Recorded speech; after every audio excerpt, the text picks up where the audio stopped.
الحمد لله الذي هدانا لهذا وما كنا لنهتدي لولا أن هدانا الله. أشهد أن لا إله إلا الله وحده لا شريك له وأشهد أن محمدا عبده ورسوله.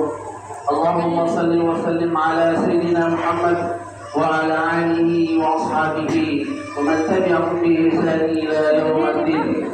أما بعد، يا أيها الذين آمنوا اتقوا الله وقولوا قولا سديدا يصلح لكم أعمالكم ويغفر لكم ذنوبكم ومن يطع الله ورسوله فقد فاز فوزا عظيما. الله أكبر الله أكبر الله أكبر ولله الحمد. Hadirin sidang jamaah salat Idul Adha yang dirahmati Allah Subhanahu wa taala. Alhamdulillah, segala puji bagi Allah yang telah memberikan nikmat karunia yang banyak. Baik kaum nikmat Allah ila tahzuan. Kalau kau mau memiliki nikmat dari Allah, maka tentunya kamu tidak akan sanggup menghitungnya. Alhamdulillah, pada pagi hari ini kita menggelar ibadah sholat Idul Adha sebagai wujud kegembiraan setelah kemarin diperkenankan oleh Allah Subhanahu wa taala untuk melaksanakan ibadah puasa Arafah, sebuah ibadah yang dapat menghapus dosa setahun yang lalu dan setahun yang akan datang. Inilah wujud kecintaan Allah Subhanahu wa taala kepada hambanya yang sangat menginginkan agar hamba-hambanya kembali kepadanya dalam keadaan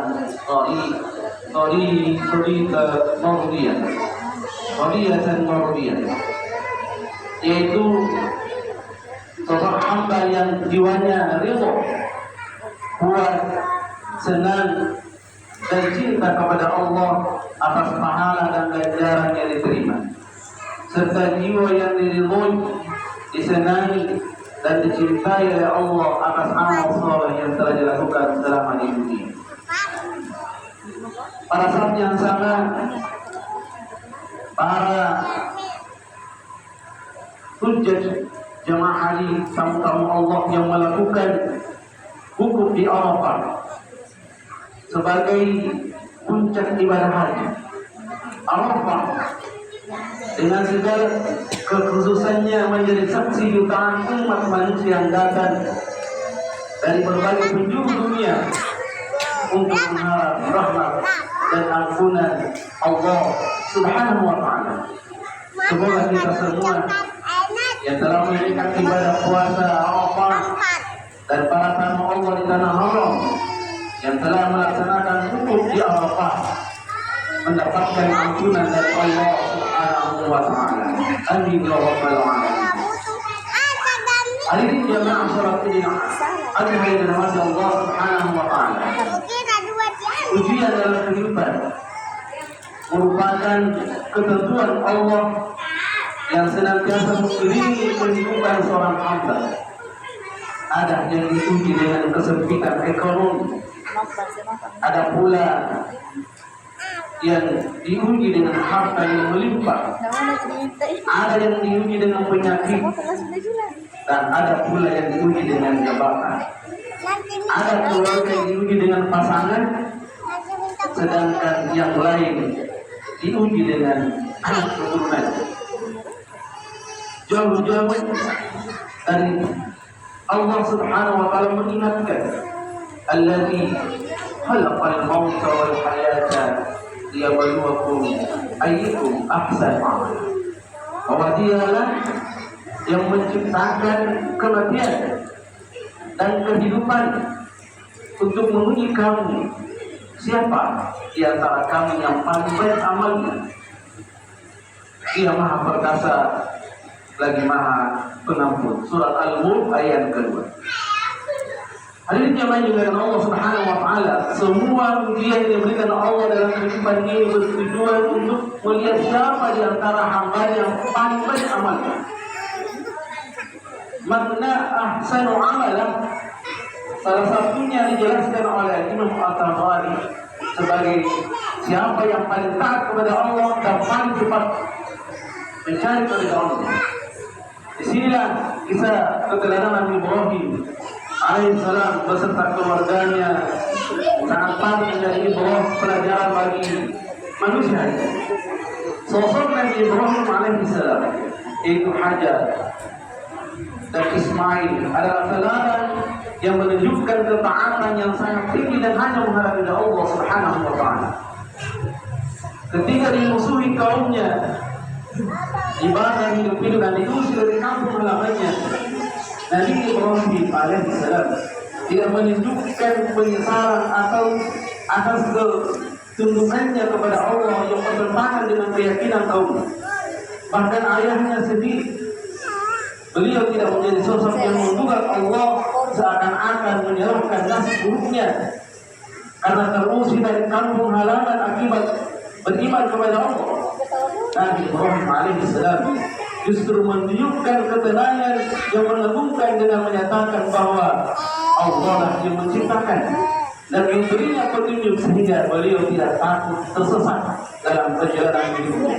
Allah pula yang memberi makan, Allah pula memberi minum ketika lapar dan haus, sehingga terusir dari kampung halaman bukan berarti jatuh kemiskinan dan kelaparan. Alladzi khalaqani fahuwa yahdini walladzi huwa yut'imuni wa yastaqim wa idza maridtu fahuwa yashfin walladzi yumituni tsumma yuhyin. Yang artinya yaitu yang telah menciptakan aku, maka Allah yang memberi petunjuk kepadaku dan Tuhanku yang memberi makan dan minum kepadaku. Apabila aku sakit, Dia yang menyembuhkan aku dan yang aku mematikan aku, kemudian menghidupkan aku kembali. Surat Asy-Syura ayat yang ke-78 sampai ke-81. Hadisnya banyak sekali. Nabi Ibrahim alaihissalam bahkan sangat yakin bahwa ketergantungannya kepada Allah bukan hanya untuk mendapatkan jaminan kehidupan di dunia, tapi juga keselamatan di akhirat kelak. Wallahi atma'unna an yaghfiru li khati'ati yaumaddin, dan yang sangat kuharapkan akan mengampuni kesalahanku dan pada hari pembalasan. Surah Asy-Syura ayat ke-82. Apa rahasia yang dimiliki Nabi Ibrahim alaihissalam sehingga memiliki keyakinan yang sangat kuat untuk senantiasa taat hanya mencari Allah Subhanahu wa taala? Tentu jawabannya adalah iman. Iman merupakan fondasi yang sangat kokoh sehingga melahirkan pribadi yang taat dan hanya mengharapkan Allah Subhanahu wa taala. Hadirin jemaah salat Idul Adha yang dirahmati Allah Subhanahu wa taala, keteladanan yang serupa juga diperagakan oleh Hajar, istri Nabi Ibrahim alaihissalam, ketika ditinggalkan di tanah tandus yang tidak berpenghuni. Dikisahkan oleh Ibnu Abbas radhiyallahu anhu, Hajar bertanya kepada Nabi Ibrahim alaihissalam saat beliau pergi meninggalkannya, wahai Ibrahim, kemana engkau hendak pergi meninggalkan kami yang tidak berpenghuni dan tidak ada satu pun di sini? Ada mengucapkan pertanyaan itu terbalik. Tapi Nabi Ibrahim alaihissalam tidak menoleh. Akhirnya ada bertanya, apakah Allah yang memerintahkan hal ini kepada Nabi Ibrahim? Nabi Ibrahim alaihissalam punya menjawab, benar. Ada yang berkata, kalau begitu Allah tidak akan menyanyiakan kami. Hari ini jamaah yang berkata Allah, sebuah kalimat yang begitu indah keluar dari lisan salah satu sosok keteladanan perempuan sepanjang zaman, bahwa apabila keberadaannya bersama bayi yang masih kecil di tanah tandus yang tidak berpenghuni atas perintah Allah Subhanahu wa taala, maka Hajar menerimanya dengan penuh kerelaan.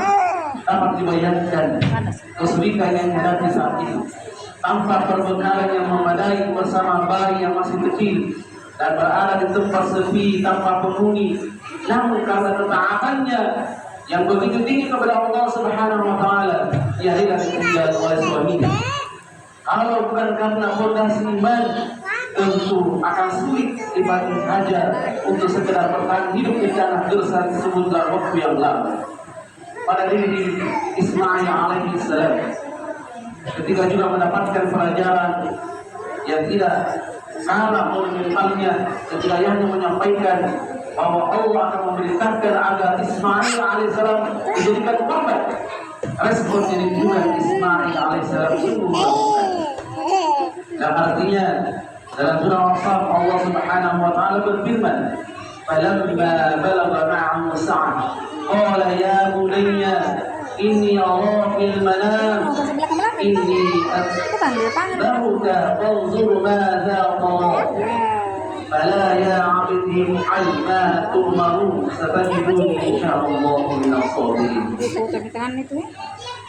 Yang artinya ketika anak itu sampai pada usia sanggup berusaha bersama ayahnya, Ibrahim alaihissalam berkata, "Wahai anakku, sesungguhnya aku bermimpi bahwa aku menyembelih."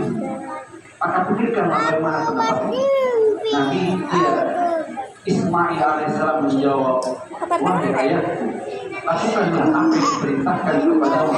Insya Allah engkau akan mendapatiku termasuk orang yang sabar." Surat As-Saffat ayat ke-102. Tadi jemaah tidak ada nama Allah Subhanahu wa taala. Ismail alaihissalam tidak menunjukkan pemberontakan kepada ayahnya. Dia tidak mencari ayahnya ataupun lari menjauh. Justru dengan sangat tenangnya berkata, "Wahai ayahku, lakukanlah apa yang diperintahkan Allah padamu." Sebuah kalimat yang mengandung inspirasi positif dari seorang anak yang baru menginjak usia remaja sebagai wujud keyakinan dan ketakwaan kepada Allah Subhanahu wa taala. Bahkan ia berhasil menenangkan ayahnya dengan mengatakan, "Insya Allah engkau akan mendapati itu termasuk orang-orang yang sabar." Allahu Akbar, Allahu Akbar. Wallahul hamd. Hari ini sudah jamaah salat yang Allah. Peristiwa demi peristiwa yang akan merupakan ujian bagi keluarga teladan Nabi Ibrahim alaihissalam, mengandung pelajaran yang sangat besar bagi kita semua. Bahwa pribadi yang ahsan muamalah, taat dan hanya mengharapkan Allah adalah sosok yang memiliki fondasi iman yang kuat. Tanpa iman yang kuatnya mustahil bagi Nabi Ibrahim alaihissalam bertahan menghadapi dahsyatnya perlawanan kaumnya. Tanpa iman yang kuat, sangat berat bagi Hajar untuk bertahan hidup bersama bayinya di lembah yang tandus dan tidak ada minat sumber makanan. Tanpa fondasi iman, hampir mustahil pula menemukan sosok remaja seperti Ismail alaihissalam yang ikhlas dan sabar menyiapkan dirinya untuk dikorbankan oleh ayahnya sendiri. Pendidikan iman ini yang menjadi instrumen utama untuk ditransformasikan ke dalam diri kita, pasangan dan keturunan kita. Ayat keluarga merupakan medium sangat strategi untuk membentuk para anggotanya menjadi pribadi mukmin yang memiliki prinsip ihsan muamalah. Para ayah sebagai pemimpin dalam keluarga harus mengupayakan dirinya menjadi lisanan sidikin, buah tutur yang baik. Atau dalam istilah generasi sekarang menjadi topik pembicaraan dalam hal-hal positif. Tentu saja yang dimaksud di sini adalah pembicaraan yang bernilai kebaikan sebagai dicontohkan oleh Nabi Ibrahim alaihissalam kepada keluarganya, generasi setelahnya. Waj'alni lisanan sidqin fil akhirin. Kata Allah Subhanahu wa taala surah Asy-Syura, yang artinya jadikanlah aku buat tutur yang baik bagi orang-orang kemudian. Figur seorang ayah hendaknya dipenuhi dengan pikiran-pikiran positif. Lisannya senantiasa mengucapkan kalimat-kalimat yang baik dan aktivitasnya menunjukkan manfaat bagi orang lain. Cara ayah, seorang ayah berkomunikasi hendaknya memberikan ketenangan dan ketentraman jiwa bagi anak-anaknya. Hadirin jamaah yang dimuliakan Allah Subhanahu wa taala. Lihatlah dialog yang ditunjukkan Nabi Ibrahim alaihissalam ketika mendapat perintah untuk mengorbankan putranya. Beliau tidak bersikap otoriter sebagai intimidatif dalam menyampaikan perintah tersebut. Sebaliknya, beliau membuka komunikasi dan ruang diskusi bagi putra-putrinya untuk menyampaikan pendapatnya. Maka bagaimana pendapat? dalam surah Al-Baqarah ayat 102. Firman Allah Subhanahu wa taala, pegang iman. Tamkin ahsan amalan kehidupan wal hajah sebagai seorang ibu dalam kondisi perbekalan yang sangat terbatas. Yang mulai mencari sumber air untuk dirinya dan putra tercintanya dengan usaha yang sungguh-sungguh. Ia berlari dari bukit Safa ke bukit Marwah berulang-ulang demi menemukan sebuah air yang sangat dibutuhkan. Sesungguhnya hari jemaah yang Allah Subhanahu wa taala, Hajar sedang memperlihatkan kepada putranya masih baik bahwa dia bukan perempuan yang mudah berputus asa dalam menghadapi ujian kehidupan. Ia bukan tidak salah bahwa putri korupsi atau memperbarui statusnya di media sosial. Sebaliknya, ujian tersebut dijadikan pemicu untuk melakukan ikhtiar terbaik sebagai bentuk keberhasilan terhadap pertolongan Allah Subhanahu wa taala. Usaha itu